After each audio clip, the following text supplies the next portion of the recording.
With a production run of 24 years and over 800,000 units produced, the RX-7 has certainly left its mark on the automotive industry. It's also starred in 3 Fast and Furious movies.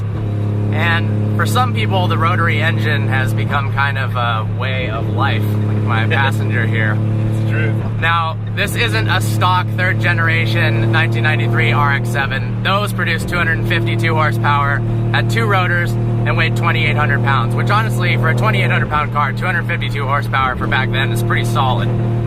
This has a 20B 3-rotor from a Mazda Cosmo, an engine that wasn't even available in the United States.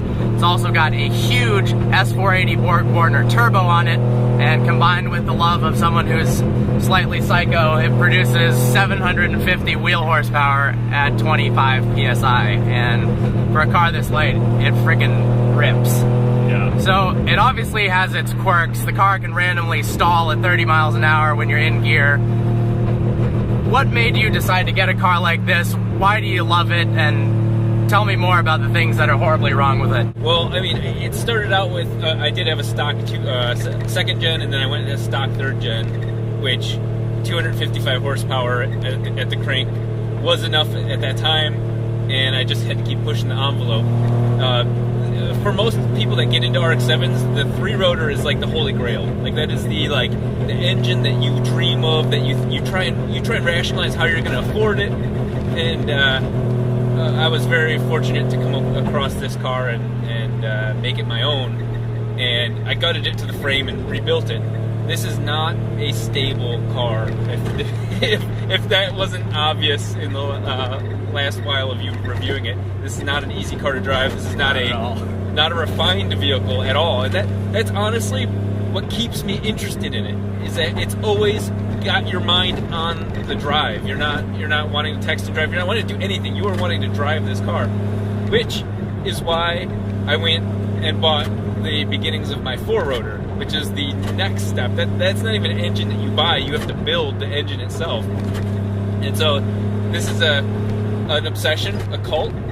Rotary is definitely a cult, and I'm a proud member of that. So what are some things you've done that are, I guess, unique? I mean, you have this water injection system for the turbos. You've got your own gauge setups. What did you have a kind of master plan when you were building the car, or did you just wing it? And well, I do have to clarify that a buddy of mine, Turbo Tommy is his nickname. He built the vast majority of this car. Sure. I built the other one. Okay. But he built this one, and we've been friends for quite a while, and so some of this wasn't my vision, and that's why when I go to build the 4-rotor, I'm going to be putting my vision into this. I put the water injection system into it. I rewired the entire system. Every wire has been modified. I'm an electronic guy. So that was my vision. The car wouldn't start consistently. Now it dies, every so often, but it wouldn't start. And so stuff like that, where the electrical connection just wasn't there, that's my love. yeah, I mean, you did a good job with that because the tack and the speedo don't work. So the electronics are killing it. Streamlined. Yeah, well, the tack on 93 RX-7 is actually a common problem with them as they get to this age. Solder joints heat and cool and break. So when do you drive this car? I mean, it's pretty rough to be a daily driver. You got a CTSV.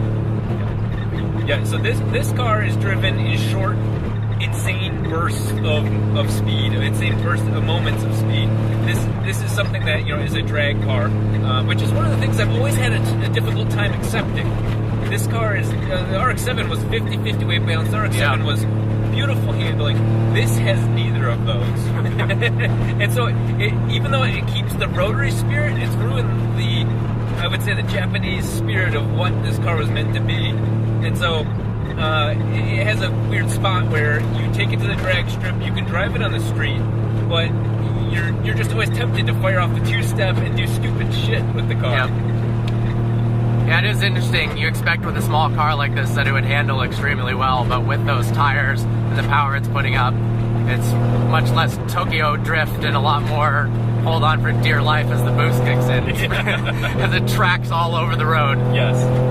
So this car, as you stated before, does 750 to the wheels. it's a very unstable 750, and that's something that I intend to change. Having building a car from the ground up.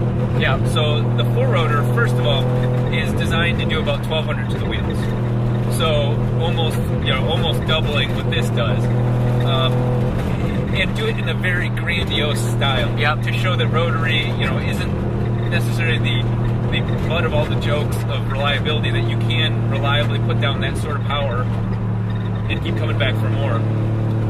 The problem is that it's extremely expensive to do that. So I'm going to be filming the whole build series in efforts to help me fund the over $100,000 build I'm going to be doing. Yeah.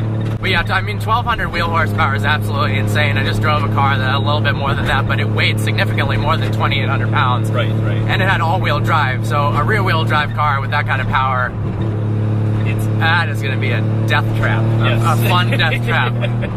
My goal is to make the car legendary. Like you think of the farm truck, or you think of like Murder Nova, or those cars that have names. I want to have a car that has a name. Now I suck at naming my cars, but I want to have a car that people know, even just the car. That's what that car is going to be. Yeah. Hopefully it's I survived. So after the build's done, you don't wrap it around a tree. Yeah, tombstone. I've been really loving driving this car. Obviously, if you tried to drive it on a daily basis, it'd annoy the shit out of you. Yes. There's a lot of things wrong with it, but like you said, it makes it really exciting when at any moment the car can go completely sideways, or it'll stall on you, or it won't go into any of the gears. Fifth gear doesn't work on the car. I have no idea how fast I'm going. This truck's tailing me. I swear I'm going the speed limit, but it's certainly a lot of fun. Thank you so much for letting me drive your baby. So it was my pleasure, man. I hope you guys enjoyed this review. Like always, please browse our channel and subscribe. Subscribe to Rob Dahm's channel, obviously. He's going to be ramping up the videos. Hopefully there's some sweet stuff coming out. I'm excited for that, so you guys should be as well. Look forward to seeing you next video.